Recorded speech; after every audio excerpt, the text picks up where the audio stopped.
What's up, everybody? Welcome to the POVincent podcast here on the River's Edge Online Radio Network.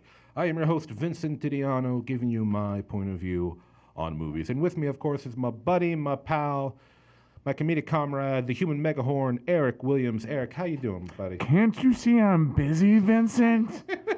I'm busy. I'm doing stuff. Gosh. Are you doing stuff? Maybe. I could be making you dinner right now. I'm a talented man. I multitask, Vincent. I multitask. Oh. Well, ladies and gentlemen, I guess I do got to give Eric some space. We made some adjustments on the soundboard today, so you see, we're both still getting. I don't like change, Vincent. I don't like change. I'm every old racist person ever. Okay. They hate change. It's a fact. Like. That is true. Whenever you see a movie in the South, it's always the old guy who makes that first comment. Always gonna be like, I don't like how things are different now. It's all these people. He's sentimental about the olden days when racism was brazen. Oh my God. Oh man. Now I'm thinking about the new Michael B. Jordan movie. That's just about that. But it's him, Brie Larson, and Jamie Foxx is in it. Where Michael B. Jordan plays a lawyer who goes down to the South. I forget the name of this movie, but the trailer looks kick-ass. He goes down to the South to get black men out of prison who were wrongly convicted due to like just racist BS. All right. He's in it. Brie Larson's in it, which may not excite some people because I know some people are still holding on to some of the crap she said when she was doing her Captain Marvel run-up. But no, I'm excited for it. It looks pretty cool. I forget what the name of it and I feel bad is, but it's Michael B. Jordan. I'm just imagining Brie Larson's character from a unicorn store that we watched for the show. We did. Being used to unwittingly, being used as unwitting bait to set up black men for crime.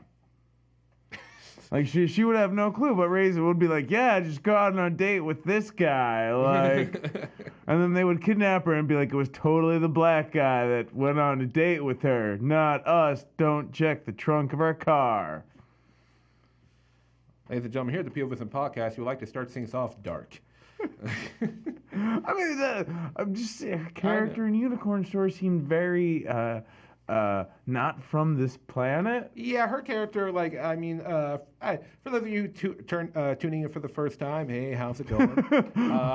Welcome to the wasabi trip that this is. Yeah. Whether you're watching us live streaming on Twitch or you're listening to us on the River's Edge SoundCloud page, YouTube, our Facebook page, wherever you're listening or tuning into, thank you very much. The Unicorn Store was a Brie Larson movie that... we watched earlier this year with our friend Liz Victory. Yes. And it was directed by Brie Larson. And she did this before she did Captain Marvel, if I remember the flow of events correctly. Yep. And it was like kind of an interesting movie with a weird kind of, I don't know if I want to say, I'll say kind of surreal fantasy aspect to it, but her character just was not likable. The movie is just trying to make her out to be like the misunderstood millennial type. That's why the film seemed to be going for there, which was pointed out much by our friend Liz Victory. But she just kind of came off as like... She seemed like an alien. She was like, I've never dated or had friends. And she wasn't even like Mormon or homeschooled. It made no sense. Yeah. She was just like, the character had like zero... Amish people had better social lives as children than she did. Yeah. And also, I remember me and Liz watched a video later, and I apologize because I forget who the YouTuber was who made the video. They did a breakdown of the movie, The Unicorn Store, and the opening scene of the movie where she gets kicked out of art school because she failed the art project. We're meant to believe in the scene that she failed the art project because she's more free-spirited and creative, and she's not like the dour, just like conformist artist that the other students are being, or like the teacher is. But when you pause the movie and you do a close-up of the clipboard that the teacher is holding with like the grade on it, it says that the project is a negative space art project. And her what she did for art, she just covered the canvas in multiple different colors. So she didn't fail because she was, because like she was being non-conformist. She failed because she wasn't even doing the assigned project. So when you know that, looking back at the movie, Well, even more stuff looks odd. That is nonconformist, but I get she wasn't just like, oh, like I thought outside the box. She was just like, oh, hey, I just wanted to dig in the sand. Yeah, it is weird. You're like, there was a box once. What wasn't there? Wasn't there? I was just the whole like, she wasn't really thinking outside the box. Yeah. Like I get the message of the film. It's one that I agree with. I just think you had not the greatest of, and like I think, I don't know. You know what made that movie better, Vincent? What? More unicorns. And you know what else, Vincent?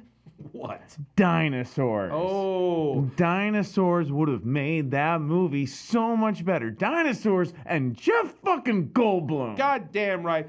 Speaking of dinosaurs and Jeff fucking Goldblum, he didn't even come up with that segue. He just made up on the spot. Ladies and gentlemen, let's talk about Jurassic World. Eric Williams, the secret improver. So ladies and gentlemen, the past several years we've been enjoying or sighing at some of the new Jurassic Park movies. Okay. Again. What? After number 2 on any movie, just don't have hope. Like, no, like, anytime we've gone to see a movie that was like past the 3rd in the series, I've been like, oh, hey, Vincent, enjoy yourself. I'll meet you at the studio. Like, I'm not doing that to myself. And like the studios, they've gotten creative, to their credit. We've talked about this before, but like Jurassic World instead of Jurassic Park 92, or Fast and the Furious present Hobbs and Shaw instead of Fast and the Furious 4,973. Well, Eric, all I will say to that is, unlike you, I have committed myself to the possible anguish of the film industry, okay? I am willing to take on any sequel, no matter how uninventive or unrefreshing it may be, because I must let the people know what it's like.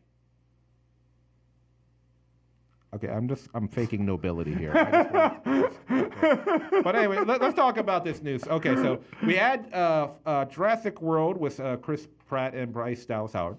I enjoyed the film. It's not as good as the original, but it is going for more of a fun adventure kind of B-movie thing, which I enjoyed. I liked it. There were 2 Jurassic Worlds now, right? Yeah, and I'm about to mention it. And then we had the sequel, Jurassic World Fallen Kingdom, a.k.a. Jurassic World 2, a.k.a. Jurassic Park 5.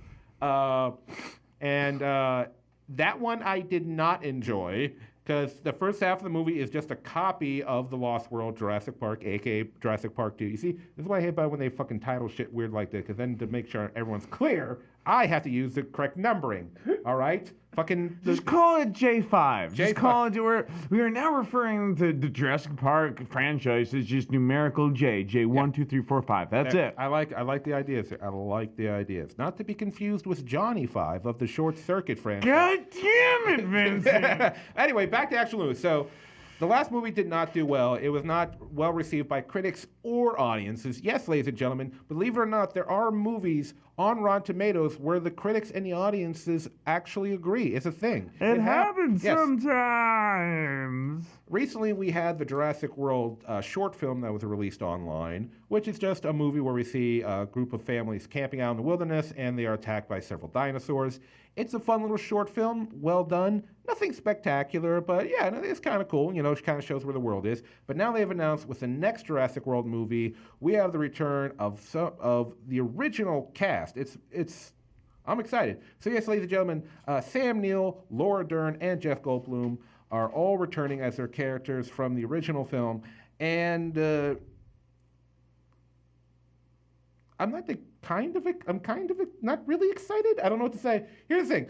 I love the original Jurassic Park. I mean, it was the biggest movie of the '90s. As growing up, the movie had a big influence on me and how I viewed dinosaurs and special effects and all that stuff. But the problem is that I have this itching feeling, and I don't want to be a pessimist. I don't want to be negative, because they had Jeff Goldblum in the last film as a small cameo at the very beginning, at the very end of the film. I did not know that. Yeah, he's basically talking to Congress because they're trying to figure out what to do with the island, since now the island is once again devoid of humanity and the dinosaurs are in charge again. And he's trying to decide, should we, because there's a volcano that's going to go off and wipe out the fucking island and kill all the dinosaurs, and they ask Jeff Goldblum, Dr. Ian Malcolm, if you want to give his character name. They're like, fuck him, let's call him Jeff Goldblum. Jeff Goldblum, what should we do? And he's like, yeah, just let him die. I'm paraphrasing, of course, but he's basically saying, stop fucking with nature. If nature wants these things dead, let nature fucking kill them. All right? Now, of course, by the end of the film, that's not what happens. Some of them die, but most of the dinosaurs live, and they are brought to the mainland, and now we have dinosaurs in America, which is going to be the plot of the next film of how we deal with dinosaurs now in nature. What? So you're telling me that the Coming to America sequel is a crossover with Jurassic Park? That's what I'm saying. And in the next film, they're going to bring the dinosaurs to the kingdom of Zamunda to see how it works there. That was good. Give me one. Give me a high five. Set me up. That's great. Did you know I was going to go that route? I know, but I caught off guard. You damn, son. Now I'm just picturing Eddie Murphy with that accent going, like, looking at you. It's like, fuck you! Like, remember this? All I know is Sam Neill won't appear in that film. No, he will not. Well, I'm really surprised that he agreed to come back to this because I'm pretty sure.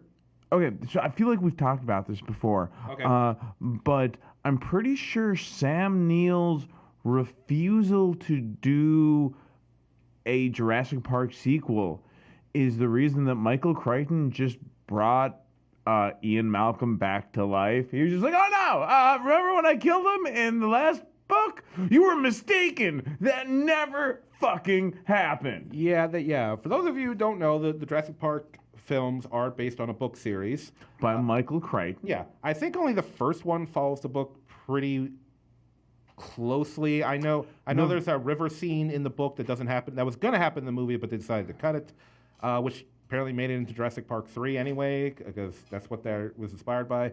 But yeah, Michael Crichton, like the books are way off from the movies, and it loosely follows the second one. Like the first half is like the same roughly. Like they go to the island and shit, but then the movie just goes full on Godzilla. In the book, they don't leave the island until the very end when they're on a raft and you don't know if they're gonna live or die. Oh damn. Yep. Yeah. Okay. Well, now back to what I was going to say earlier, because I'm going to forget it, because we're going into stuff. We're going into good stuff. I want to get this out because I know my dumb ass will forget it because we're like Michael Crichton. Michael Crichton does a number on me. No, I'm just kidding.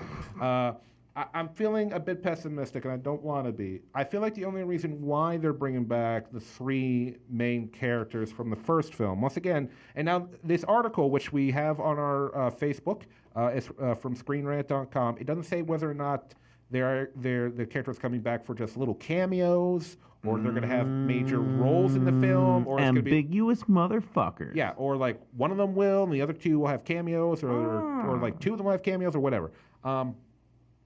I feel like the only reason why they're bringing them back is because, once again, the last film did very poorly. Jurassic World was a massive hit, massive box office smash. It destroyed. No one's expecting it to do that well. And once again, I enjoyed the first one. Second one, I didn't enjoy it. I thought they totally just got totally bonkers. There's like just dumb ideas in it, and most critics and most audiences agreed. Once again, it got bad ratings from critics and audiences. So I feel like they're just bringing back the old characters to give the next movie like a nostalgia boost. So people will be like, oh, they're bringing back the old guys. Now I gotta see it, even if it is shit. You know what I mean? Like, and I don't want to be that guy, but I feel like that's what's going on here. Jurassic 6, The Expendables. Yeah. Oh my god. The last movie was so bonkers. They're pushing, like, here's the thing. In the first Jurassic World movie, they had the concept of, like, we can train raptors to be used by the military, like how you train dogs. With the raptors, still kind of a bonkers idea, but the raptors are smarter. They've established this throughout all the films. The raptors are highly intelligent compared to the other dinosaurs. So I can kind of buy the raptors. What I can't buy is literally any of the other fucking dinosaurs. That's part of the second half of Jurassic World Fallen Kingdom is them selling the dinosaurs to literally terrorists, mercenaries, and small countries that need Tom Clancy presents Jurassic Park. Dino Wars. Jack Ryan is a man on a mission to stop nuclear dinosaurs from destroying America. Yeah. It's and that's the whole thing. They're trying, and once again, they'd have another genetically engineered dinosaur, which is basically the Indominus Rex from the last one. It's just smaller and supposed to be smarter, but it's the same fucking thing. And they have this movie, and it's been pointed out by many people. They say, like, well, we haven't fully trained it, but we've got this gun, and when you point the gun at something, you pull the trigger, it sends a sonic wave. So then the dinosaur will follow sonic wave and attack whatever you're pointing the gun at. As many people point out, if I have a gun pointed at somebody, why not just shoot him with the gun instead of having a big, slightly controllable dinosaur go at it? It's just like, once again, the raptors I can kind of understand, but I'm sorry, an ankylosaurus with just a big hammer tail, I don't see how you're going to convince that thing. And they try to pass this off like, well, hundreds of years ago, they used elephants and they would put cannons on their backs. It's like, okay, yeah, but that's before we had tanks. We don't put cannons on elephants anymore because we have tanks.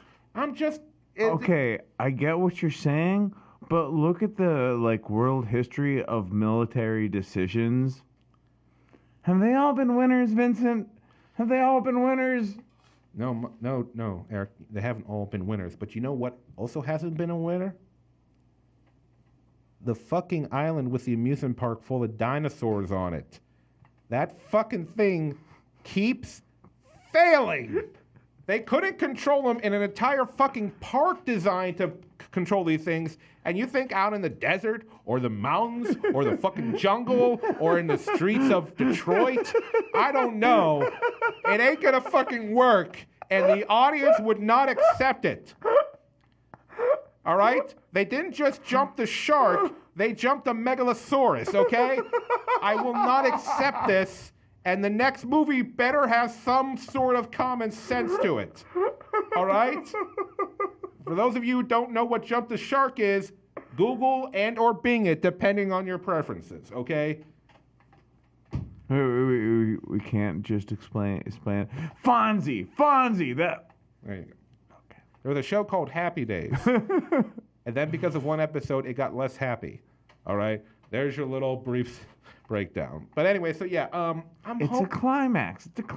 Like, yeah. Things are never as good after the ejaculation. That's just... Oh, God. Oh, no, reality, Vincent, reality. Now I'm just picturing a dinosaur. You know, I'm going to stop. I'm going to stop. I think it's about to... Let's get on to our next subject. Let's get away from this dino apocalypse thing. All right. Because I really want to quote an Alex DePula joke right now. No. I respect Alex. He's a great comedian, but we're not going to. We got to move on to our next news subject. So let's get the next one. Let's get the next one going. So, ladies and gentlemen, for a lot of you probably know, Kevin Feige is the head of Marvel Studios, and soon he will be involved in the Star Wars franchise. Yes, ladies and gentlemen, Kevin Feige, who's probably the most famous and respected producer in Hollywood right now, thanks to this massive success of the Marvel Cinematic Universe, will now be working on a Star Wars film. As probably many of you know, especially if you didn't, you definitely know after the whole Spider-Man fiasco, Marvel Studios is run by Disney. They own it. They own Marvel. They own the comics. And because of that, they can basically ask Kevin Feige, hey, you want to do this? So according to an article, on ScreenRant.com. In a surprising piece of news from THR, it has been revealed that Feige will work with Lucasfilm president Kathleen Kennedy to develop a new Star Wars movie with Disney. At this time, there are no details on what Feige's movie will be or when it will come out.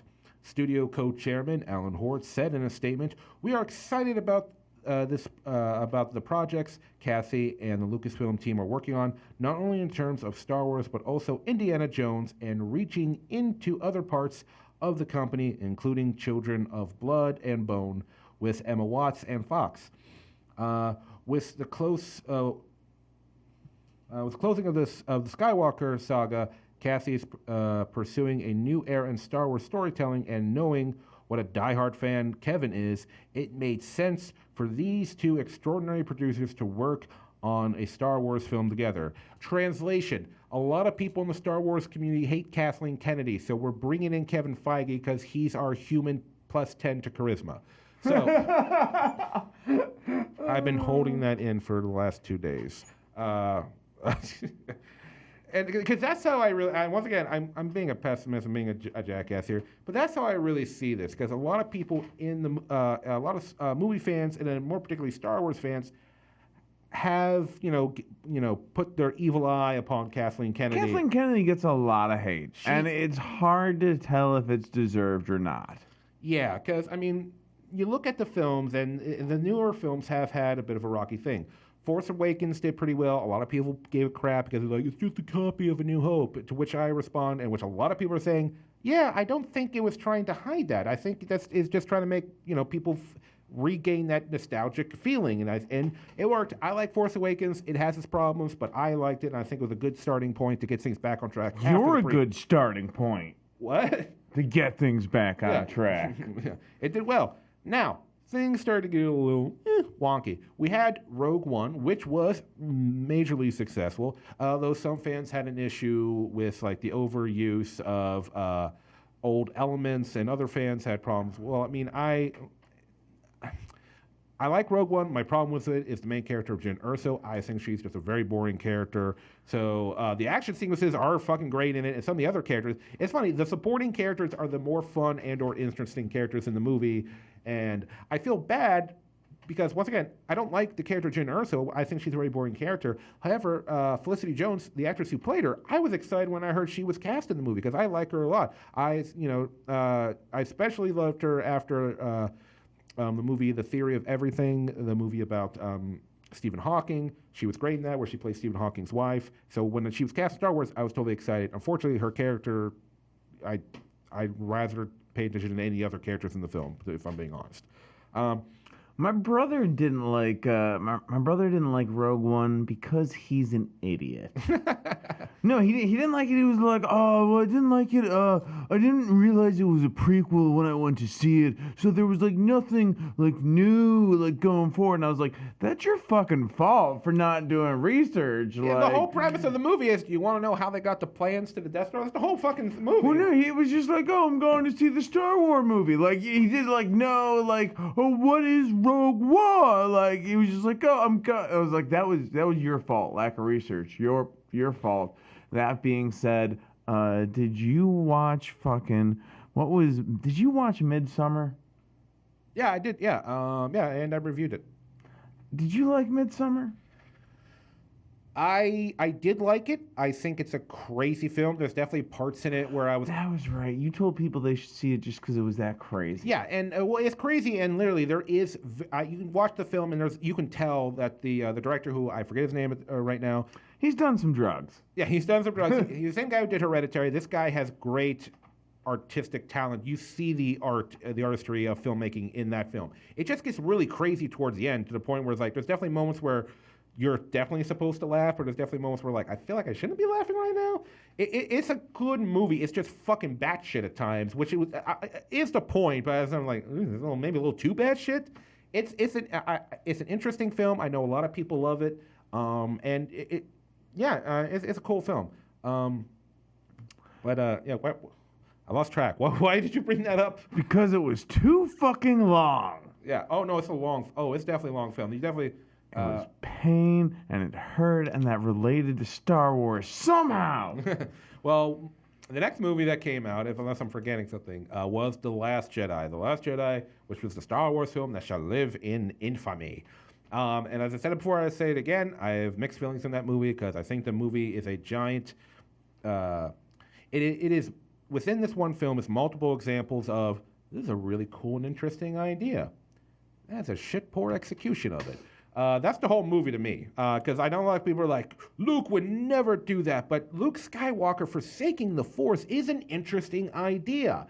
It just didn't work out, and then because of the horrible reception to The Last Jedi from the fan base, and I know there are people who do like it, but a lot of people hated it. It really crippled the next movie, Solo, a Star Wars movie, which was a prequel movie about young Han Solo, which I enjoyed. It's a good film. It's not great.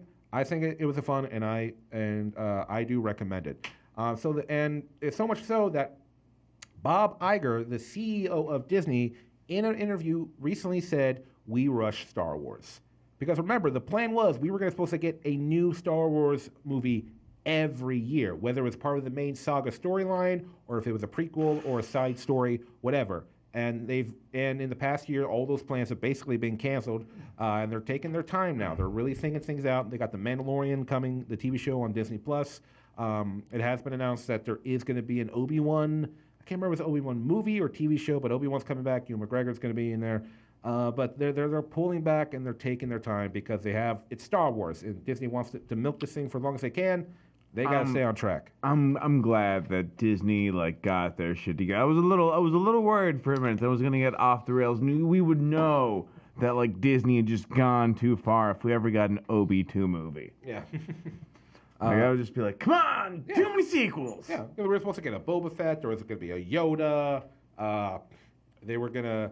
Yoda makes sense. No one knows his backstory. That's whoever lands that project. That's will make or destroy your career. There's no backstory for fucking Yoda. Yeah, there's no backstory. They were going to make a movie about that blue elephant guy that was in Jabba's palace. It was going to be a dark comedy from what? No, I'm just fucking. Now you kind of want it. You kind of want it, don't you? I put it in your brain. I just incepted you. I would like to order that, please, with bacon and cheese. Exactly. You need Leonardo DiCaprio and his team to get that thing out of your head. Why did I make back-to-back Inceptions? I don't know. Fuck it. Maybe it's because Leonardo DiCaprio is really renting space in your head. Oh my God! You're just a dream that Leo D is having. That's it. Oh my God! I'm Leonardo DiCaprio's dream man. I love it. That makes me feel so good about myself. That was the most positive reaction to an existential crisis I have ever seen. Well done. Thank you. Oh man. I'm okay. Wait, so is it time to talk about the movie coming out next week in which Joaquin Phoenix plays the world's meanest looking Oompa Loompa? It is a time indeed. Ladies and gentlemen, we need to talk about the controversy that's brewed up in the past couple of days about the upcoming Joker film. So this movie's been highly anticipated. All the trailers have come out. People seem excited for it. It got big reviews at the big positive reviews at the Venice Film Festival. Some negative reviews, but overall it seems to be on track to be a big hit. However, some people have spoken up about it, about their concerns for it. According to an article on BBC.com, read this. Okay, families of those killed while watching a Batman film in 2012, of course referring to the theater shooting of Batman: The Dark Knight Rises, in Aurora, Colorado. Yes, correct. Have written to Warner Brothers with concerns about the new Joker film and are urging the studio to join action against gun violence. They include Jessica Gowie, 24, whose mother Sandy Phillips told BBC News she was horrified by the Joker trailers. When I first saw the trailers of the movie, I was absolutely horrified. And when I dug a little deeper and found out that it had such unnecessary violence in the movie, it just chilled me to my bones. It just makes me angry that a major motion picture company isn't taking responsibility and doesn't have the concern of the public at all. Now, according to an article on comicbook.com, Warner Brothers has released a statement. It was just released the other day, and I'm going to read the whole statement out here, just so we're putting both sides out here. And Warner Brothers said, "Gun violence in our society is a critical issue, and we extend our deepest sympathy to all victims and families impacted by these tragedies. Our company has a long history of donating to victims of violence, including Aurora, and in recent weeks, our parent company joined other business leaders to call on policymakers to enact bipartisan legislation to address this epidemic. At the same time, Warner Brothers believes that one of the functions of storytelling is to provoke difficult conversations around complex issues. Make no mistake, neither the fictional character Joker nor the film is an endorsement of real-world violence of any kind. It is not the intention of the film, the filmmakers, or the studio to hold this character up as a hero." Is the statement done? The statement is done. Okay.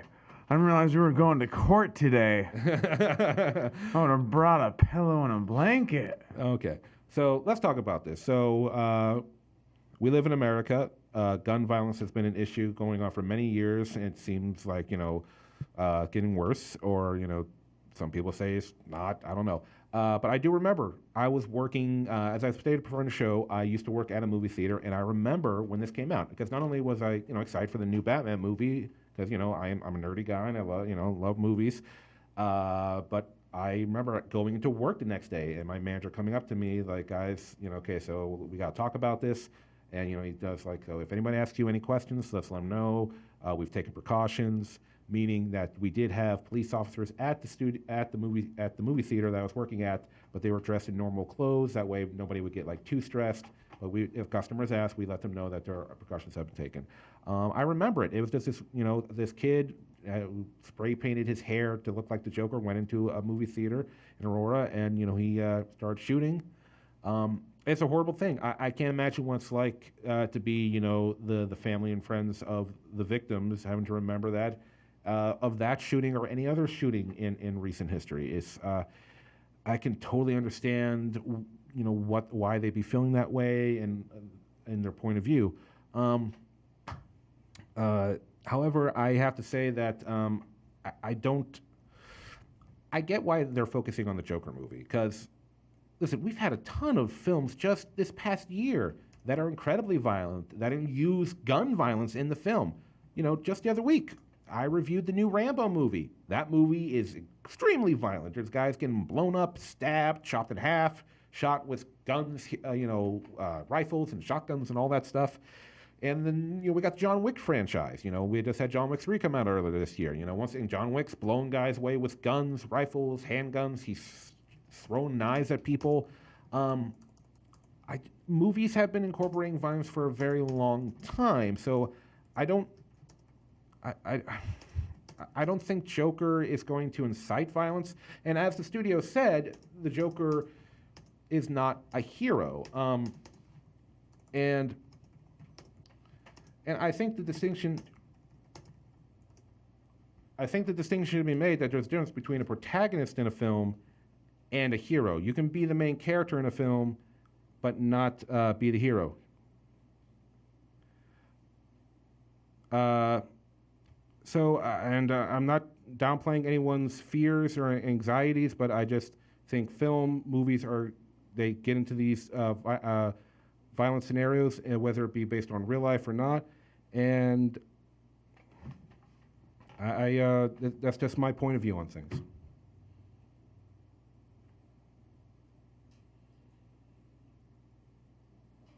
Erica, do you want to give your 2 cents? No, I fucking don't. All right.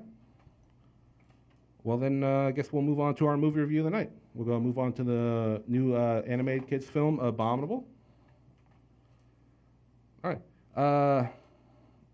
This movie stars Chloe Bennett, which most people will probably know from Agents of S.H.I.E.L.D. She plays a young Chinese girl named Yi. And she's she meets an abominable snowman that was captured by some secret organization.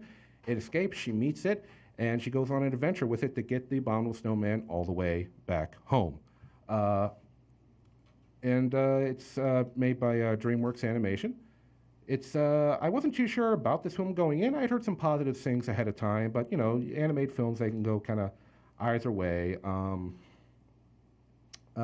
So let's get into it. First off, I want to say I like some of the artwork in the film. In the movie, we first start off in a Chinese city, and the city's got some great cityscapes and all that stuff, and very well lit. The further you go back, and the view of the buildings, very colorful. It was really cool, and I think it painted a good picture of the city. However, the journey takes them across multiple landscapes, grassy areas, mountains, hills, over appeared to be the ocean at one point, but that was pretty brief. And I think the artwork really helps the film and the multiple landscapes that go into it. And I think it makes some great visuals for the kids, and even some of the adults I think will really appreciate this. And what really helps it is part that helps the visuals and the multiple geographic locations that the film does go to, does come with the character of Everest, which is the name of the Yeti they find. In the movie, and you see this in the trailer, Everest appears to have magical powers that help them along their journey, and they're really cool. He has this power to like interact and manipulate nature. As you see in the one trailer, they create an ocean wave out of like this flowery, grassy field, and it's really cool. And he can basically all the elements. I mean, seriously, Everest is as a magical Yeti. This guy is ready to join the Avengers. I mean, his powers are pretty incredible. But let's go back to the main character. The main character is Yi, once again voiced by Chloe Bennett. Yi is a young girl, and she's kind of been not standoffish. She's not really in a good point with her family right now. We find out in the film that her father passed away a while ago, and she's been kind of cutting herself off from her family because of her emotions, and she does not. And she's, instead of dealing with them, she's just kind of doing her own thing. She hasn't been spending much time at home. She's been taking odd jobs around the city to gain money because she wants to go on a trip that she was supposed to go on with her father before he passed away. Along the journey, we also have Pang, played by Albert Tsai, and Jin, played by Tenzing Norgay Trainer. Pang is just a little kid that they all live in the same apartment complex, these kids. Pang, he loves basketball, and he's always asking Yi or Jin to come join him to play, and he's got all this energy. He doesn't what you expect of a little kid that wants people to play with him, but they can never play with him. And then the Yeti comes into the picture, and Pang and Jin also meet the Yeti, and that's when they go on the adventure to get Everest back to his home on Mount Everest, which is why they name him Everest. Kind of, maybe a little too simple of a naming, but it works. And they'll kind of learn from each other. Well, Pang doesn't really change as a character. He's just kind of the same way, but he's like a lovable little kid character, so that works fine. Jin, on the other point, he's very materialistic. He's very into his looks. He's always flirting with girls. He's always posting selfies of himself. He's always making sure he's wearing the nicest clothes, has his hair gelled just perfectly, the nicest shoes. So he's very stuck up, very materialistic, and that's part of his journey where he's got to like let loose and stop like worrying about appearances and all that. And Yi, our main character, she's got to learn to kind of open up, and through this journey, she definitely, I feel like she does that. Sorry, struggling a little bit here. Other characters in the movie who I was having trouble. We have this one character who's technically the main villain. His name's Burnish. He's this old adventurer explorer who captured the Yeti somehow with the assistance of a Dr. Zara, played by Sarah Paulson. And he wants to find Yeti because he found a Yeti when he was a young man, but he couldn't capture it, and when he told the world he found it, they all mocked him and laughed at him. So now, decades later, when he's an old man, he's been able to recapture the Yeti, but once again, it escaped in the city, and this is his chance to show the world that he's not crazy, he's not a madman, and that that Yetis are real. Sarah Paulson, once again, plays Dr.